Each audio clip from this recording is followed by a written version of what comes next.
वायु दाब और श्वसन की प्रक्रिया।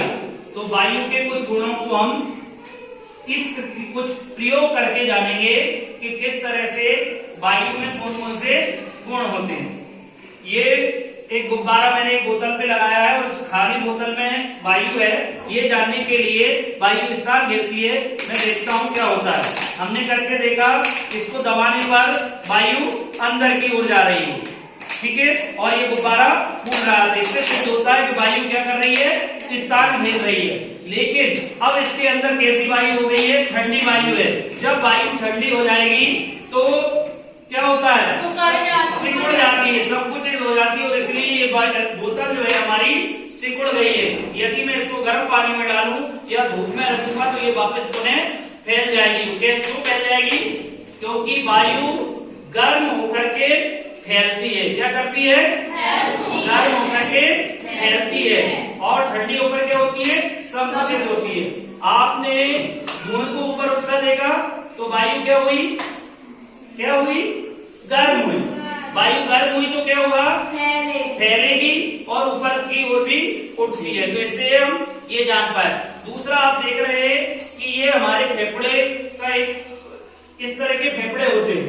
ये दो गुब्बारे हैं और एक बोतल में हमने लगाए हैं। ये हमारे नाक की तरह है और यहाँ से ऑक्सीजन वायु से जा रही है नासाद्वार द्वारा और इन दोनों फेफड़ों में जाती है। जैसे ही वायु इसके अंदर भरती है ये फूलने लगते हैं और जैसे ही वायु बाहर निकलती है तो क्या होता है, ये सिकुड़ जाते हैं। जैसे पूर्व अवस्था में आ जाते हैं, जैसी अवस्था में है वैसे ही पूर्व अवस्था में ये आ जाते हैं। ये जो झिल्ली है हमारे पेट की झिल्ली की तरह है। जैसे हम जब श्वास लेते हैं, श्वास लीजिए सब एक साथ, तो क्या होगा, वक्षस्थल हमारा फूल जाता है और पेट।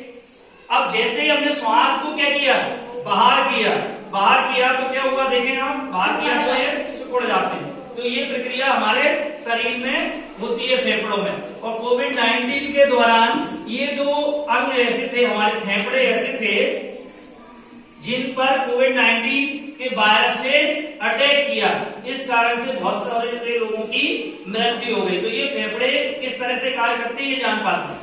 सर्दियों में आपने देखा है कि जब हम ठंड के मौसम में निकल जाते हैं, ठंड में जाते हैं या ठंडी चीजें वस्तुएं ज्यादा खा लेते हैं तो क्या होता है कि हमारे अंदर की जो शरीर की वायु है वो कैसे उसके अंदर चली जाती है, ऑक्सीजन ठंडी चली जाती है। जब ठंडी अंदर जाएगी तो क्या होगा, फेफड़े सिकुड़ जाएंगे। जैसे ये बोतल सिकुड़ गई, ठंड के कारण क्या हुआ, ठंडी वायु के कारण ये बोतल सिकुड़ गई। इस कारण अब फेफड़े क्या हो गए, संकुचित हो गए, सिकुड़ गए। फेफड़े संकुचित हो गए तो हम पर्याप्त मात्रा में श्वसन की क्रिया नहीं कर पाते और हम निमोनिया जैसी बीमारी से ग्रसित हो जाते हैं। ठीक है, तो इस तरह से हम जान पा रहे हैं कि वायु गर्म होकर ऊपर उठती है, फैलती है और क्या होता है, ठंडी होकर सिकुड़ती है। दूसरी बात हम करें कि जब हमने ऑक्सीजन ग्रहण कर ली, वायु से ऑक्सीजन जब ले रहे हैं, नासाद्वार के द्वारा फेफड़ों तक जा रही है, तो ऐसी परिस्थिति में क्या हो रहा है, फेफड़े फूल रहे हैं सब, ठीक है। और जैसे ही हमने ऑक्सीजन को कार्बन डाइऑक्साइड में विघटित हुई, ग्लूकोज होता है, तो ग्लूकोज को क्या करा, विघटित हुआ, किसमें हुआ, जल, ऊर्जा और कार्बन डाइऑक्साइड में। कार्बन डाइऑक्साइड जब बाहर जाती है तो उच्च वसन बोलते हैं उसको, ठीक है, बाहर जाने की प्रक्रिया को। अंत जब लेते हैं तो उसे अंत श्वसन कहते हैं, जब ऑक्सीजन को हम अंदर लेते हैं। इसको ज्वल और ऊर्जा और कार्बन डाइऑक्साइड बनती है। ऊर्जा हमारा शरीर ग्रहण कर लेता है और इसका प्रयोग हम ऐसे करते हैं कि जल भी बनता है। मैंने इस दर्पण को लिया और इस तरह से मैंने देखा तो ये वाष्प के कण इसमें दिखाई देते हैं। इससे सिद्ध होता है कि ग्लूकोज के विघटन से कार्बन डाइऑक्साइड, जल और ऊर्जा बनती है। जो जल कार्बन डाइऑक्साइड के जब हम बाहर फेंकते हैं उसके साथ साथ बाहर भी वाष्प के रूप में निकलता है। ठीक है, धन्यवाद।